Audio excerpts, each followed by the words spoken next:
Give us your take on where the Indian economy is right now.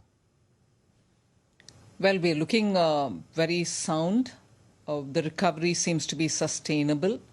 And I was glad to have the IMF announce, although, of course, they brought it down from what they had estimated our growth. In October 21, they had now pegged us at 8.2%, which I think is still the fastest growing economy number.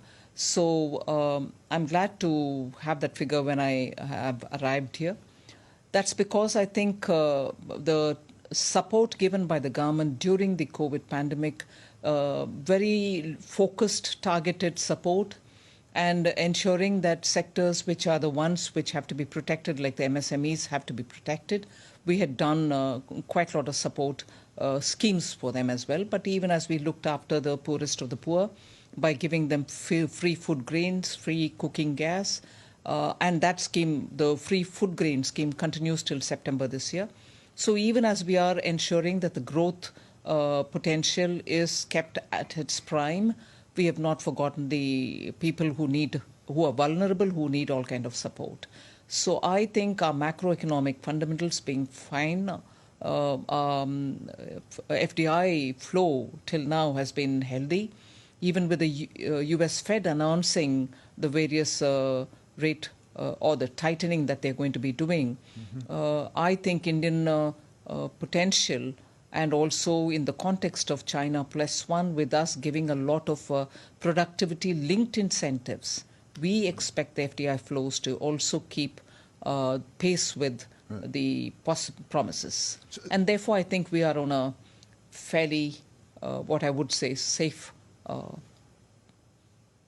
sweet spot. I wouldn't want to use that expression given the considerations of today, but still I think we are quite comfortable. Well, so good on growth, good on investment. Congratulations on that. At the same time, like in the United States, you have inflation just under 7% in March, as I understand it, and you have a central bank who is saying that you're going to be raising rates. We have this issue in the United States of so-called soft landing. If, in fact, they do raise rates at the rate they're talking about, I think it was 275 basis points by the end of the year, what will that do to your economy? The one thing about the inflation in India, whilst I think every little bit of hike in the inflation hurts the common man, and I'm quite seized of the fact, but still our inflation tolerance levels are 4% plus or minus 2. So we breached the 6% upper limit in the last few months, and purely because of reasons beyond our control, such as the crude oil price, such as the edible oil prices, and so on. But our crop cycles are continuing to be healthy, and therefore perishable goods and other things which normally add to the basket are not really going to hurt us. However, I am making sure that I give enough subsidy to take care of those who are hurt by high prices of essential goods.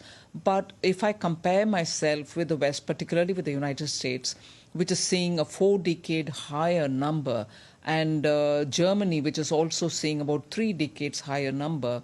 And Germany, I think the productivity purchasing price for the production managers is about 31%. So compared to all this, inflation is well within manageable ups and downs, but manageable.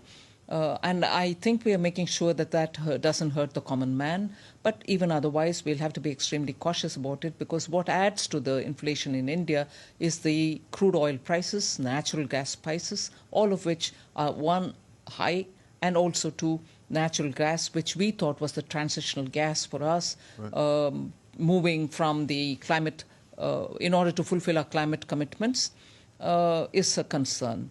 But inflation, I think, will be, together with the Central Bank of India, which is Reserve Bank of India, we'll be able to manage it. The situation with oil and natural gas has certainly not been helped. It's been hurt, actually, by the war in Ukraine and the aftermath of that. And I know that that you have said that relations with the United States have never been stronger, I believe you said.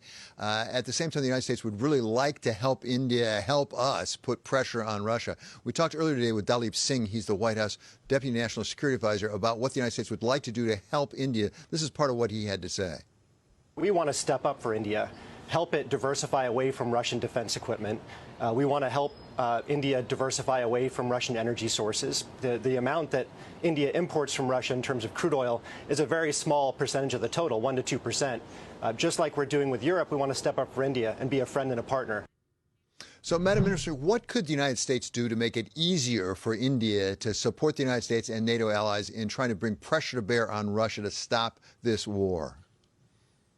Well, first thing, I think there are many of us who do have a strong relationship with the United States, and you recall me right. And I quite welcome Mr. Dalip Singh's statement that they would stand by India, help countries like India. I think one factor is something which is beyond anyone and their helping hand, and that is our geopolitical location. We have a northern border where we have had a war despite the pandemic, that is. We've had a western border where we have also frequent incursions. So India's position is not without taking these factors into consideration. So I would want that also to be kept in mind when United States or any of the Western liberal democracies are looking at India. India's position, the geopolitical location of India, is also something which has to be kept in mind. And we certainly would like to be a good, strong country and a friend of many of these liberal democracies. But we need to be strong. Our interests should not be hurt.